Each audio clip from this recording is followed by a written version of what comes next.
Steelers fans, welcome into the Knoll Road. It's Dawson and Newbear talking about an incredible day of defensive line and linebacker workouts on day one, really, of on-field workouts of the 2026 NFL Draft Combine. We got a linebacker who might have put himself out of reach for anybody outside the top 10. Just did a video about him. Have a tech guy who probably put himself in consideration for the Steelers at 21. We have some short-arm hell raisers. We got a joker from in town, and at least one coach who could not contain his excitement as he watched on from his suite. There he is, Aaron Glenn. Wake up, buddy. We got players that could help you, maybe actually get an interception this year. There's so much to talk about, and we're going to do it right here on the Knoll Road. Vincent Anthony Jr., who pops up when Aaron – I mean, that's the thing about this draft. Vincent Anthony Jr. is a really interesting late-round pick. Like, let's go.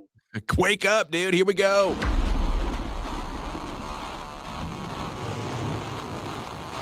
To the corner of the end zone. Oh, for a touchdown!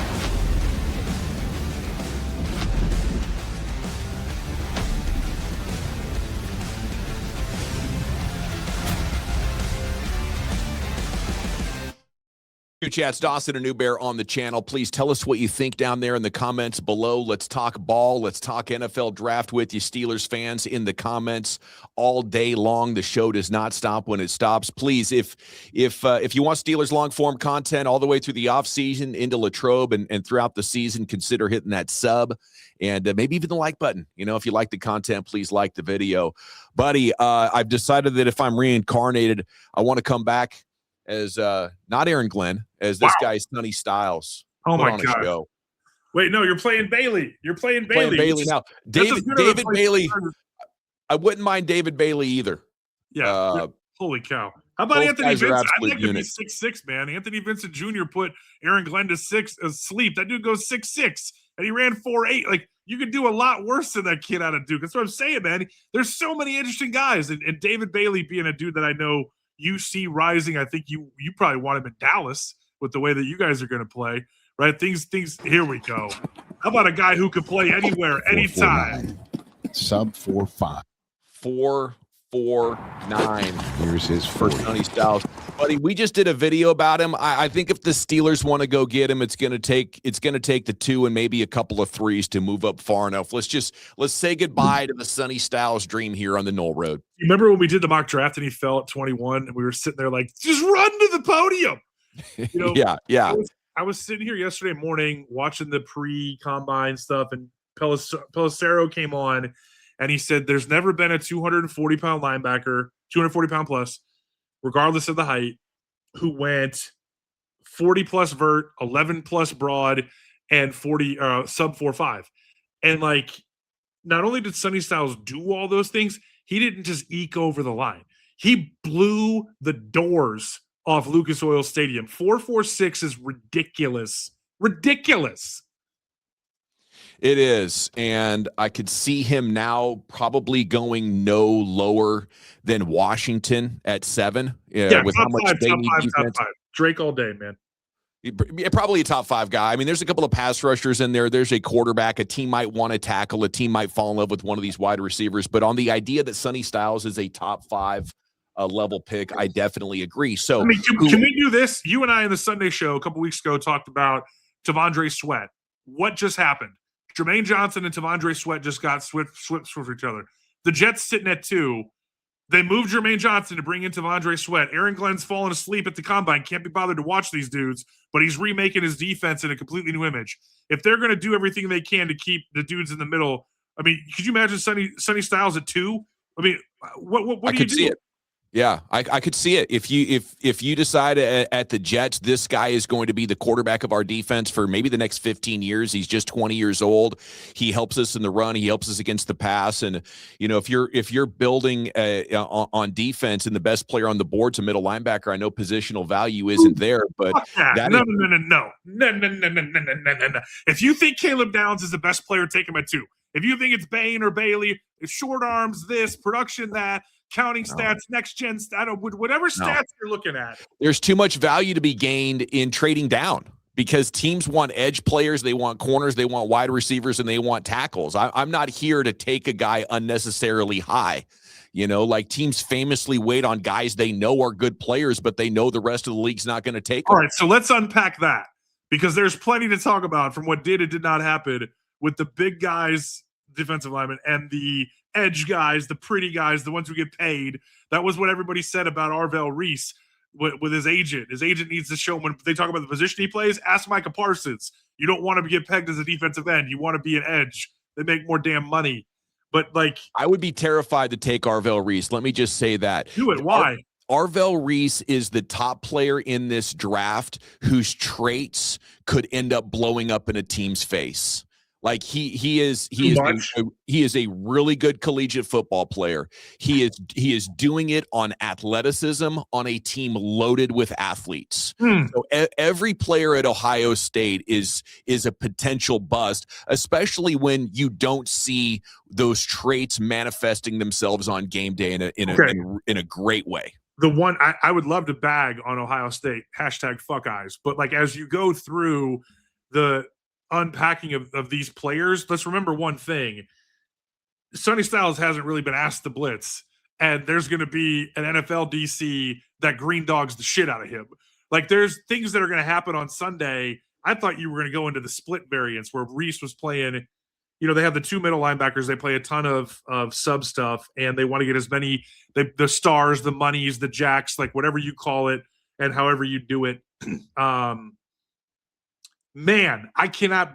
No, so you're saying Carnell Tate?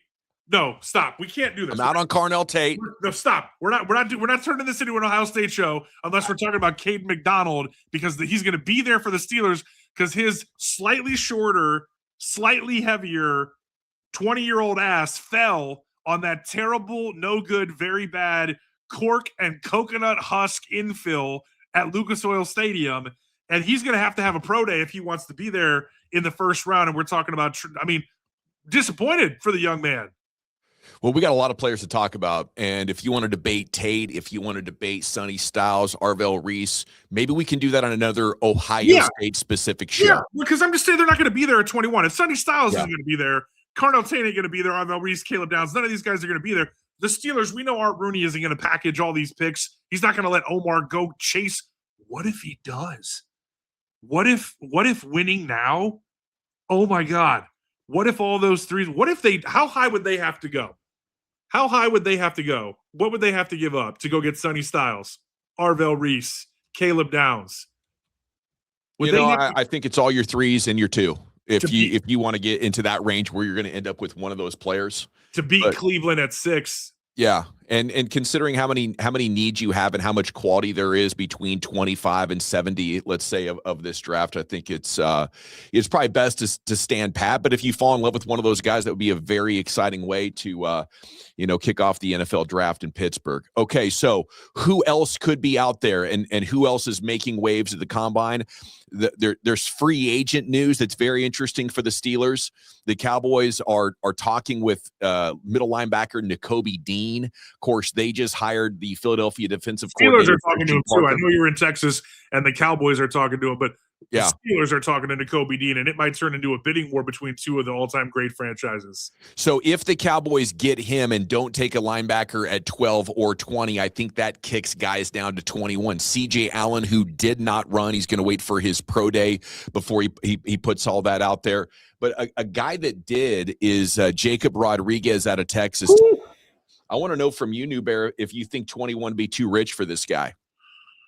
Oh, man, it's a different conversation in Pittsburgh because they don't have the problem the Cowboys have. They have so many picks, right? And when you start talking about 21 too rich, Pittsburgh Steelers, I would say yes, because I think you look at this dude and then you talk about one of our own, Kyle Lewis, who's an inch shorter and a few lbs lighter, but who ran the same, is going to test about the same. And you're talking about Will, special teams, sub package, Mike, like straight away. I feel like the Steelers see value in him. They even see guys like Lander Barton and others who I don't even know if we have time to get to today, because I know you love Golday. I know you love a couple of these other dudes who are in the way between Jacob Rodriguez and Kyle Lewis. And that's just kind of my point about why 21 would be too rich, even for a guy that I think should have won the Heisman. Okay, let's jump down to the local guy then. Kyle Lewis, second best 3 cone. 220 pounds. Let me see if I can get some Kyle Lewis drills up here for you in just a second. I just don't know what his role is. Obviously, he was empowered to do a lot of things, and that's the guy you want empowered to do a lot of things. If there's a freelancer out there who's, a better a playmaker on Saturdays, I don't know who it is. I think this guy has a ton of potential. I might be looking for him in more of a hybrid defensive back role. Maybe as a big nickel even. I think at 220 pounds, he's a little bit heavier than you would want, but I saw a lot of pit tape with him last night as I was trying to get more familiar with him, downfield and covering running backs and tight ends and appearing to be fairly at home in coverage. I mean, he absolutely ate up the Senior Bowl. He was unbelievable.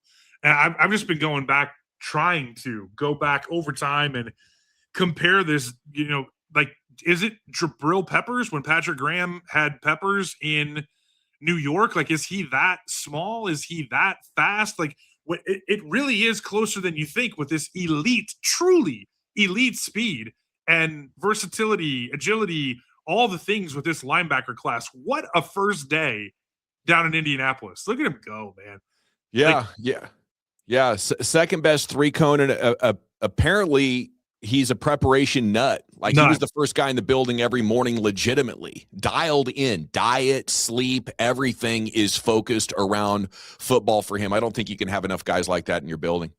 No. And, obviously, we had the scar tissue still from Kenny Pickett, but I mean, this isn't that. I mean, this isn't a kid who's going to get overdrafted in a way where, he could flame out. And if all you had, quote unquote, all you had, was special teams. And I don't know, man. I'm just sitting here thinking about everyone from, like, who did he have in Vegas who's a little bit smaller than you think, but like is it he had Divine Diablo, he had Denzel Perriman, he had all these guys that are kind of amalgamations of things, where maybe someone like goes 5'11" and they're around the same height, but they're a little bit thicker, they're a little bit more sturdy, and maybe someone's a little bit longer, a little bit leaner, a little bit faster. The thing you really like about Kyle Lewis is he's one of those guys who could be a B+ at everything. You're going to get sub-package stuff out of him. And if you can ever figure out the quarterback position to the point where we're not talking about not scoring 7 points in the first quarter, not scoring, 25, 28, 30 points regularly, and it's, this rock fight, punt on third down stuff. Like, if they could actually get the big bully running game and the play action shots off it to the point where they're able to dictate some terms, and you're expecting to have those sub-package guys on the field. I mean, this is a dude that you like running around making plays. I can't get over the draft starts in Mobile. This guy's whole life reset down there in some ways, because I think a lot of people just expected him to be slightly undersized, to be one of those guys who, special teams and his ceiling is contributor rotational. He could actually be a sub-package superstar and reminds you in every possible way of Patrick Queen if he becomes a cap casualty. Yeah, I think even if you have Queen and Wilson back, you bring this guy in, he's playing different roles for you, he's dominating special teams, and he's developing, maybe putting on some muscle, maybe working on whatever kind of roles that Patrick Graham has in mind for him. Okay, let's talk about Anthony Hill. Is this the physical linebacker that the Steelers should be considering at 21 out of Texas to add to their room? He had a pretty dang good day. Didn't blow the doors off, maybe like some of the other prospects did, but at this size to move like this is pretty incredible. Yeah, 4.52 is. I mean, he's one of those dudes where, like, the more I look at him, because at first I didn't expect to like him very much, but the more I look into him, the more I find there is to like. And if we're talking about not mortgaging half a draft class for Sonny Styles and positional value and all these other things that people are going to throw around, like, if you're going to let the board come to you and you start looking at guys, Cassius Howell with the short arms, you start looking at Ruben Bain with the short arms, you start looking at guys who maybe ran a little bit slower, measured a little bit shorter. I mean, one of the things that was interesting to me was, we talked about CJ Allen being a carbon copy of Roquan. He didn't make it to 6'1". He was like 6'5", 230, a little bit smaller than maybe some people thought or expected. Maybe he runs faster, but if he all of a sudden throws up a 4.59, and it's an ugly number, down between the hedges at his pro day. This is where it gets really interesting because Hill should be there. He should be there at 21, and he should be there in a place where, you have an opportunity like with Caden McDonald or some of these other guys. You can move down to 25, 27, even 32. I promise you, and I took a screenshot of it for everyone who's been commenting about me talking about picking up twos. I moved down twice from 21 to 25, 25 to 27, and one, I moved down twos and threes. It's 2027. It's future picks. It's not the 2026 Steelers, but those types of moves do exist and are reasonable to think about with next year's quarterback class. They do happen. They happen all the time. And last year, the last couple of years, the number of trades during the draft, particularly in round one, really blew me away. And at times, I think of the 2024 draft, I just lost track of all the different trades that had happened. Okay, you mentioned Caden McDonald. What'd you think of we just did a full show about Caden McDonald. Let me put that up on screen right now. And you can find it in the library afterwards if you want to go about it that way. But here he is doing this giant 3-ring hoop drill. It's the fucking worst. You've never done this, even just goofing around after a few soda pops, adult soda pops, if you will? No, I have not done this. Do you know so figure eight, like this stuff is the least fun is when you're coming back from injury and you have to go through this circus. It's literally feels like you're an elephant out there trying to say, oh yeah, no, my MCL's not still torn. Like I hate that drill. He looked awful doing it. He looks awesome in some of these games. This is what I want to focus on with this game. Yeah. Okay. So if this was the kind of stuff you were getting at your nose tackle, and if he anchors against the run as good as people believe that he can, I think you got to have him in consideration at 21, even though you need wide receivers and offensive linemen. Yeah. And I've started going into mock drafts like the last couple of days with the intention of how far can I move down and still get this guy?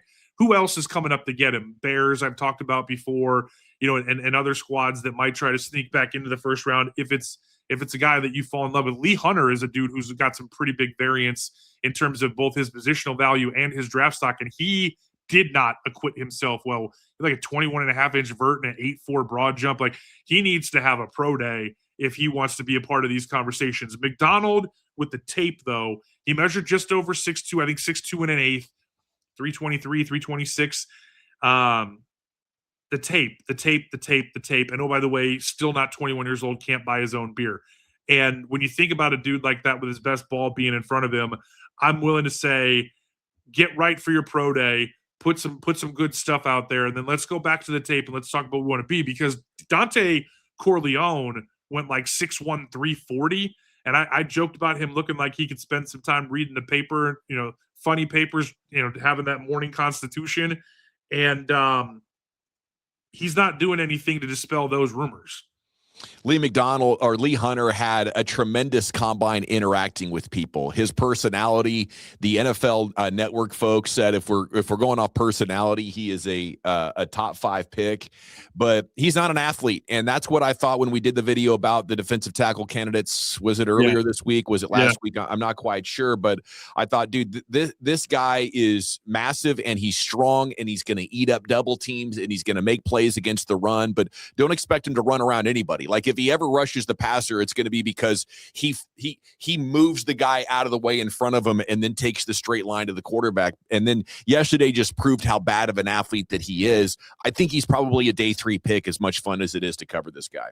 Yeah, I mean, Big Citrus splitting the difference. What is the orange kid is one, there's a couple of movers. There's a couple of guys where you start saying to yourself, wow, if we're talking about Caden McDonald in round 1 at 21, we're actually right now, if the draft happened today, I would say that was a mistake if he doesn't acquit himself at his pro day, if you don't move down and pick up something for your time, because you're going to be able to get some of these other guys because they're just not going to acquit themselves at any part of this process when it comes to testing beyond the tape. And if you're looking at somebody and you're saying, hey, this is plug and play, and you feel more like that about Lee Hunter versus the potential of a Caden McDonald, is Big Citrus a guy who splits the difference? That's an answer based on your board, based on positional value, based on scheme fit and all those things. Is that Caleb Banks? Is that Big Citrus? No, the orange, Dominique Orange. Okay. They call him Big Citrus. It's a very much a eponymous, like type deal. Like if they had named the Lobo position Urlacher at New Mexico, but all monikers and nomenclature aside, I mean, how about this guy? If his foot's right, I mean, I moved down a couple of times in one. He fell all the way into the 30s a couple of times for me because of the foot injury and the inconsistencies. But I mean, 6'6", 230. What did he go? Did it officially time out 5:05? Banks? Yeah. Are we talking Banks now? I got his 40 time right here for you. I'm trying not to cheat too much, ourselves. Of course, we're getting copyright strikes, but it's worth it to show these drills and these starters. Leave it down below.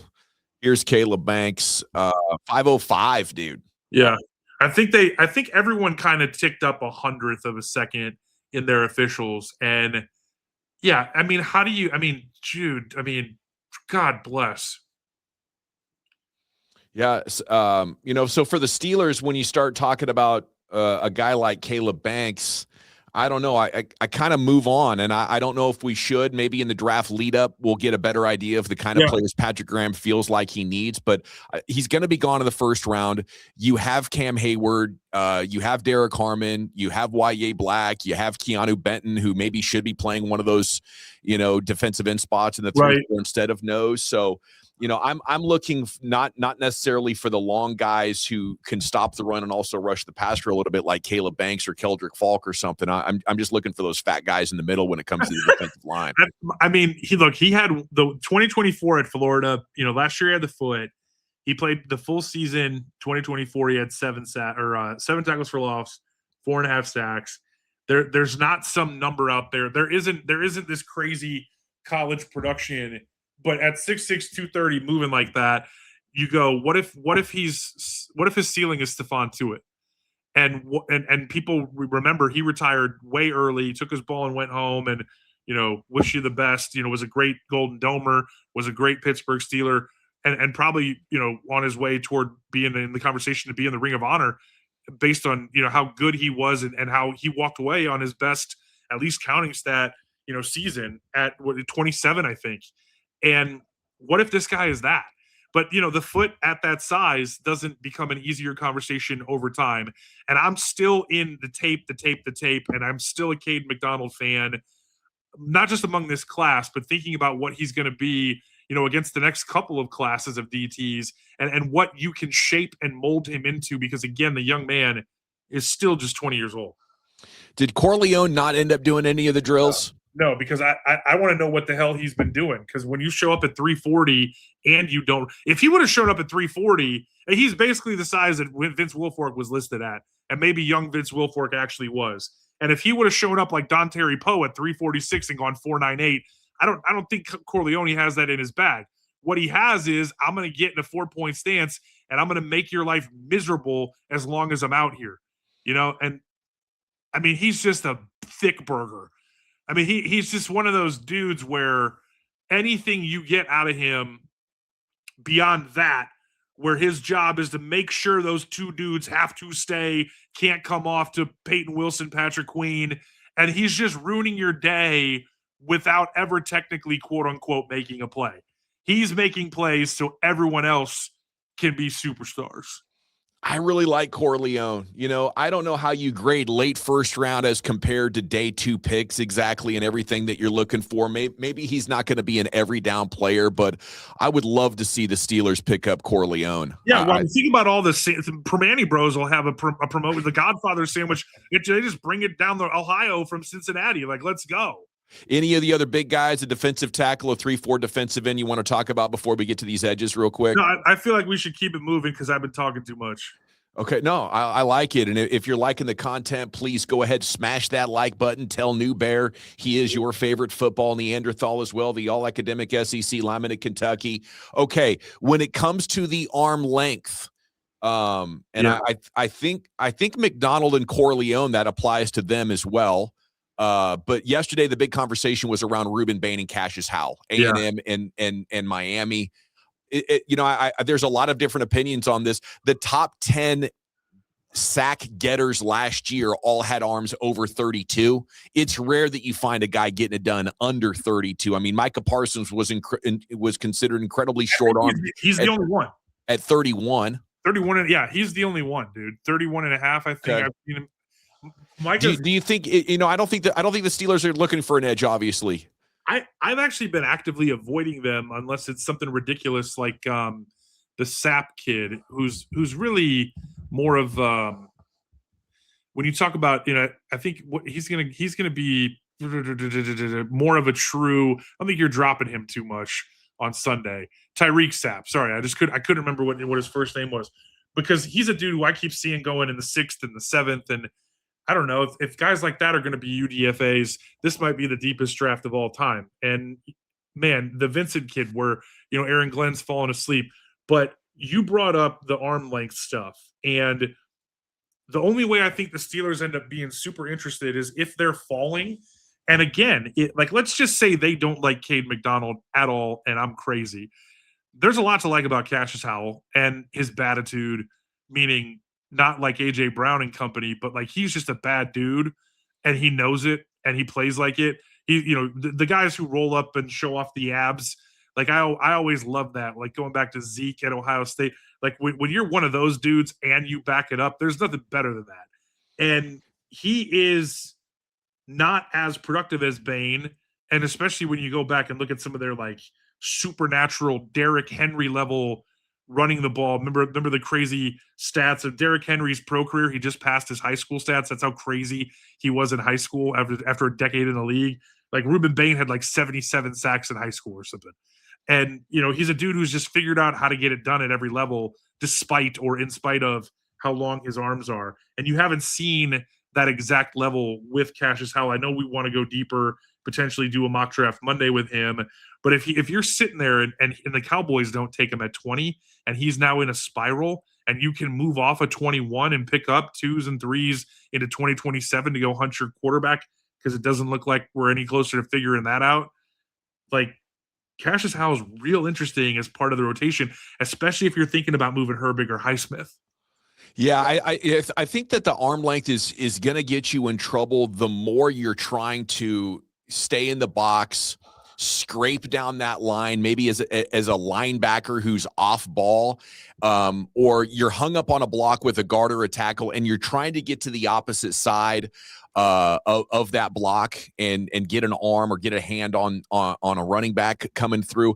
I think at edge, these guys mitigate it fairly well. And Bain obviously has a great case because the tackle has to respect his power so much. If you get extended, you could get absolutely thrown on your ass by Bain for 3 hours. So nobody wants to do that against Bain. The bigger question is the guys with Howell, and I just don't think that anybody has ever gotten the job done. So if the Steelers were to trade Herbig or Highsmith, I think it becomes an interesting conversation, and I would probably vote it down if I was in the room and had the ability to do so, just because there's a lot of history involved, and you're still talking about a guy with Howell who just didn't have a lot of production in college other than being able to feast against a couple of ideal matchups where he compiled most of his counting stats. Well, speaking of production and speaking of being in the room, what do you think that conversation's like when you have the ability to potentially move down for CJ Allen? I think that's, if we're going to spend a few minutes talking about any one player, from day one of the NFL Combine, one of the reasons that it took us this long to get here is he didn't run. And unlike Sonny Styles, who went out and basically won every medal you can win at the Underwear Olympics, and maybe they got to invent one, a platinum or whatever goes above gold, for that young man. It's crazy to me to think about the breaking news out of the Combine where, I knew CJ Allen called a lot of the stuff, but I don't know if the Georgia DC is just trying to help lift the young man's draft stock and increase those Roquan Smith 2.0 comparisons, because you don't have to squint very hard. Roquan went 6'1", 235. He's 6'1.5", 230. He's right there. If he runs 4.51, you can argue they're the same guy. But even more so than Roquan and some of the other great Georgia linebackers to come out, they basically said, dude, he called everything. Unless I had a specific call I wanted, in a 3rd and whatever, or 4th and whatever, and we called a timeout and talked about it, he was making the calls. He was making the checks. He was doing everything. And my favorite part of CJ Allen is there's multiple parts on the tape where you try to run crossers, you try to pick him, and he literally will stop and turn and point at the motherfucker who's coming right at him to tell the corner who, if he hasn't switched, to switch, and then he just goes like hit stick mode. I actually look, I'm finding myself, if you're not going to mortgage half a draft to go get Sonny Styles, fine, I understand that. There is a whole lot to like about CJ Allen. There is, and it's been a lot of fun talking defensive players this week on the Knoll Road. A lot more content in the library, DBs on the field Friday, and then I think the real fun starts as we want to cover this thing front to back, consider all scenarios on the Knoll Road. We're going to look at the offensive linemen and the wide receivers and eventually get through these quarterbacks, and we look forward to chatting with you in the comments down below. So please tell us how you would react to these combine measurables in the comments. Absolutely like the video. That'd be the number one way you can give back. Till next time, we'll see you here on the Knoll Road.